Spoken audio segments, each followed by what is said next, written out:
Gilgamesh finally held the secret to eternal life in his hands, a magical plant from the bottom of the ocean. He set it on a rock to take a quick bath, only for a snake to snatch it. As the serpent slithers away, it sheds its skin, leaving our hero on the shore with nothing but his own mortality. But before the snake and the tragedy, this was a story of world-shaking brawls and legendary monsters. The Epic of Gilgamesh is the oldest story we have, yet it is famous for a record of total failure. It is the biography of a man who conquered the world, only to lose the one prize that actually mattered to him. This is Uruk, the center of the ancient world. At its head is Gilgamesh, a king so powerful he possesses absolute physical dominance over everything he touches. He is a tyrant without a peer, treating his subjects and the natural world like property because no one on earth can tell him no. To check his ego, the gods create Enkidu, a wild man raised by animals, and send him to Uruk to force the king to face his own reflection. Their first meeting is a catastrophic street fight that levels buildings. But as they struggle, they realize they are perfectly matched. The brawl ends in laughter and the birth of the world's first legendary partnership. Most myths follow a circular path called the hero's journey.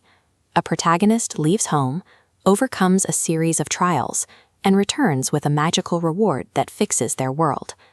Gilgamesh's story takes that circle and turns it inside out.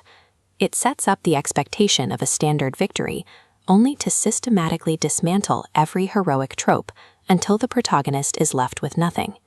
Instead of tempering Gilgamesh's ego, finding an equal only encouraged him. With Enkidu at his side, the king begins looking for even more dangerous ways to prove his power. The duo marches to the forbidden cedar forest. Together, they combine their strength to slay the monstrous guardian Humbaba and claim the forest treasures for Uruk. When the gods send the bull of heaven to punish the city, Gilgamesh and Enkidu slaughter it in front of the cheering crowds. They are at the height of their power, believing they have transcended the laws of nature. But these victories build a dangerous illusion. Because they can kill monsters and defeat gods, they convince themselves that they have escaped the reach of death itself. But then, the gods take their revenge. Right before his eyes, Enkidu falls ill and dies a slow, agonizingly human death. Looking at his friend's body, Gilgamesh is hit with a sudden, paralyzing realization. If Enkidu can die, so can he. The king's arrogance is replaced by a primal, existential terror of his own end. He abandons his crown and his city, wandering into the desert dressed in animal skins, no longer looking for monsters.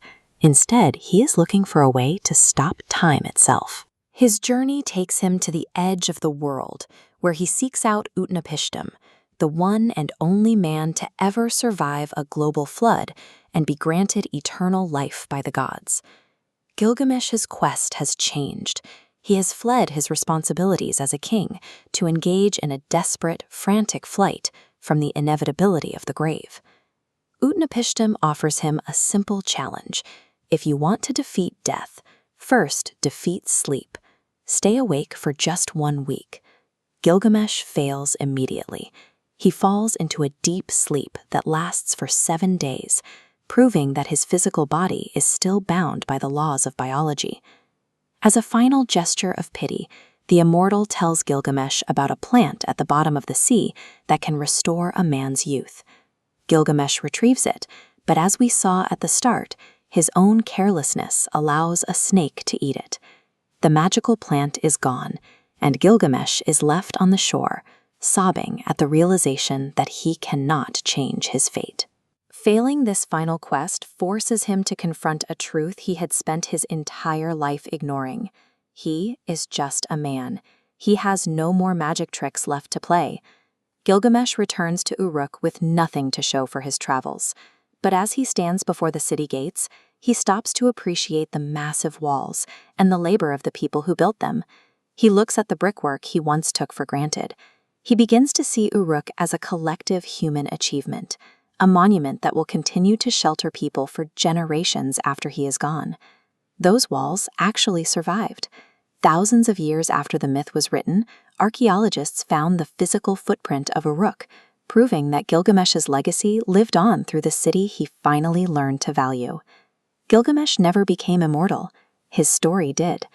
Was the snake the villain, or the reason Gilgamesh finally became a better king? He spent his youth trying to be a god, but he only found peace when he accepted the limits of being human.